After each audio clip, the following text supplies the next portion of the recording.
Corey has a special segment, and then we're going to go over to Josh and deep dive into some of these properties. Nice. So we go now. Let's do it. All right. So, welcome everyone to Corey. Oh, hold on.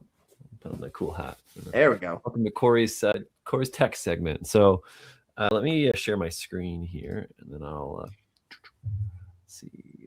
If you guys haven't noticed, we clearly just got our shipment of merch. Yes. Whoa. Actually, next time we'll all be wearing it. We'll send you. What do you want? A hat or a hoodie? Send you some stuff.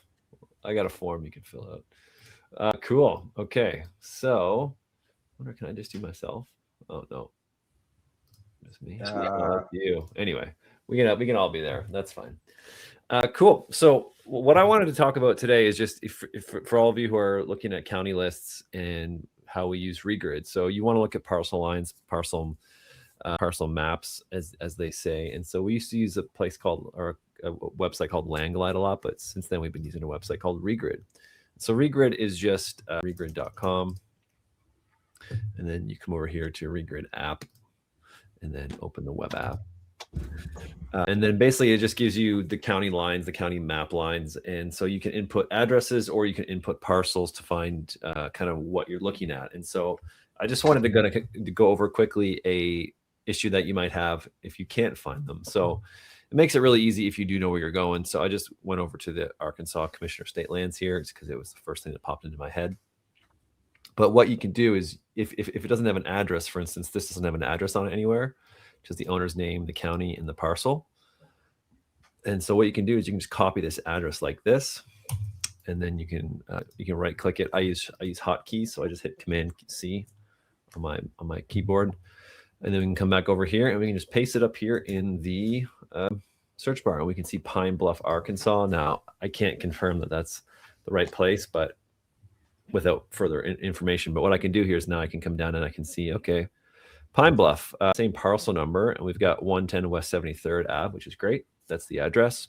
We've got 1.07 acres, and Davis Danielle. Oh, Dustin, you want to flash that disclaimer? Oh, yeah. Hold on one sec here, everybody. If you're tuning in, real quick, this is all public record. Yeah. Everything we're showing is public record. We're not disclosing any information that is not free public county record for the YouTube algorithm. When we show these things, sometimes it thinks we're logging into people's confidential information. Yeah. But public record. all of this is available to everybody online. Yeah. Good catch, Corey. Thank you. Yeah, no problem. So then we have Larry C. Nance Jr., and this one says the owner is Davis Danielle. So there is a discrepancy there. I wouldn't necessarily go based on what this says. I don't know how often this gets upgraded. Josh, do you think that's normal for it to be possible that that's different? I know you've used Regrid a bunch more than I have. Yeah. So if I have any kind of questions, what I would usually do then is look at the legal description and just make sure that the legal description kind of lines up with what I'm seeing. Okay. And that's really the only time I would kind of go to a secondary site, and then I might just go straight to the county GIS map. But yeah, normally just Regrid unless you see something strange. But yeah, you got the legal description there. Yeah, so there might be some. So we can troubleshoot that right now. If I hit this bid button, it'll take us legal. So beg 421 east northwest. Beg 421 feet east northwest. Yeah, and then we've got. So this is actually where AI can really help you. But we got. Let's see. It ends in 110 feet to POB 1 acre. 110 feet to POB. Yeah, so I don't. Yeah, it's looking pretty close. If this was a property we're actually doing, we'd want to just make sure it was exact. For the sake of this call and us like going line by line for this, I won't do that. But it's looking like it's the same area. This is in Jefferson County. I can actually just take this address here, and these are sort of what we would do anyway, just to make sure that we're actually in the right. To make sure you're actually doing proper research. Pine Bluff, Arkansas. So I would just Pine Bluff is what county? And if it says Jefferson County, yeah. So chances are we're in the right ballpark. But I would just verify that legal description. So that's cool. So that allows us to then come over here, and you will run into a lot of auctions, especially like on these in Arkansas and on smaller counties where they might not have the address, or if they post a PDF like on their website, they won't have the address attached to it sometimes. I don't know, probably 30 to 40% of the time they don't have the address. So that's just a quick way where you can find it. And then you can kind of go over here and just grab the address and then mark that on your spreadsheet, and you'll be good to go. One other thing I wanted to say, just on this sort of looking at parcel maps and regrid and county GIS, like this is technically like a I think it's global image satellite, maybe it's different than that, but it's like an overview of the county maps. Another thing that can happen is the county will give a parcel address like this one. I was doing this one earlier. This one actually doesn't pull up at all. So it doesn't find anything.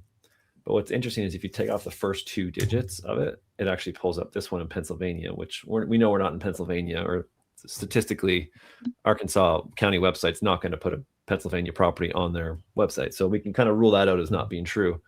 But then if did I take this off? Yeah, if I took off a 0 there, now we have 3 different properties in Arkansas. So it actually could be one of these ones. And so this is where you get into a bit of a deep dive where you need to like go into the weeds a little bit. Now for this property where it's starting bid's 1,800, I actually don't know what it is. So it could be a good deal, but chances are people doing research aren't going to go this far into the research because it's actually harder to know what it is. What we would just have to do is we would have to just sort of check out this legal description here and go through each one of these and scroll down to legal description, which we can do that right now and see. Where was that legal description?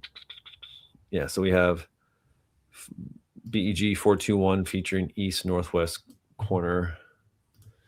BEG, yeah, so this might not be it looks a little different, but it could be one of the other ones. But I don't want to get too deep in the weeds in this, but that's what happens. So sometimes what you'll have to do is you'll actually get this whole parcel address here like this, and it actually you can see how between these 2 counties it's different. Now that just might be the way some counties work in states, but oftentimes in a state the parcel numbers actually all need to be the same. So you can see there's only 3 digits here in the beginning, but this one has 5.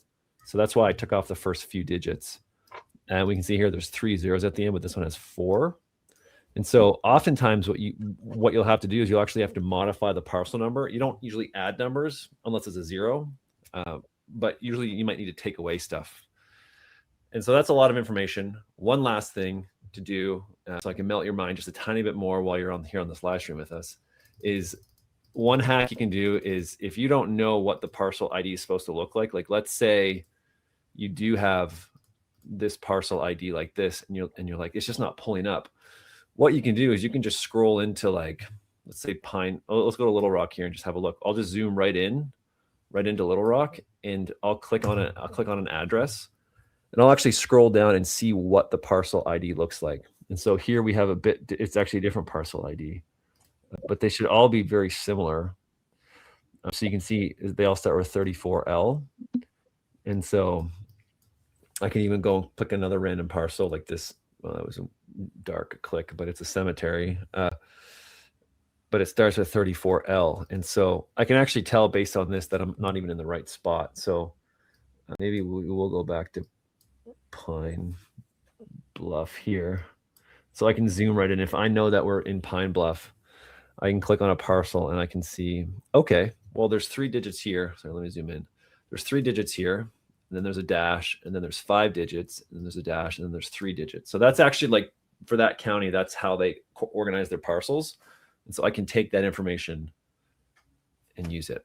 That's a lot of information, and I think that's enough for now. But it's very fascinating. It's kind of like detective work, treasure hunting. So sometimes you might need to deep dive into it if you can't figure it out right away. And so that's just an encouragement to you all to just do that.